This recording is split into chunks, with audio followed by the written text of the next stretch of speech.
Comilla city কর্পোরেশনের ৭ নং ওয়ার্ডের ঘরে মশা, বাইরে মশা, যেখানেই যায় মশা, মশার অসহনীয় উপদ্রব জানালেন সাধারণ জনগণ। আমাদের এলাকাতে মশার জন্য আমরা বসবাস করতে পারতেছি না। মশার যে ওষুধরা কিছুদিন পর দিত, এখন তো আমাদের কোনো কাউন্সিলর নাই, এটা সচিবে দেখতো। এখন তো সচিবও এগুলা দেখে না, এলাকার কোনো ব্যক্তি এটা দেখে না।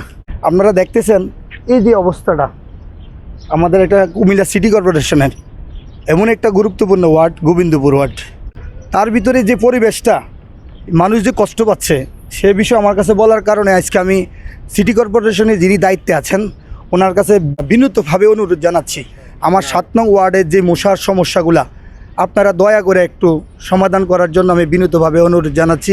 বহুত মশার লাগে বঞ্জনা সবখানে বাথরুমে ডেঙ্গা বা দোয়ানে বসে থাকে মশার কোনো বিকল্প নাই। এত মশা বাথরুমের ভিতরে গেলে মশা মনে 10,000 একবার ধরে।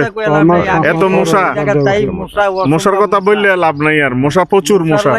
আমি 7 নম্বর ওয়ার্ড থেকে পশ্চিম পাড়া আবেদন জানাইতেছি যে আমাদের এই 7 নম্বর ওয়ার্ডে পশ্চিম পাড়া মশার একটু ওষুধ দেওয়ার জন্য আবেদন জানাইতেছি সিটি কর্পোরেশনের এখানে।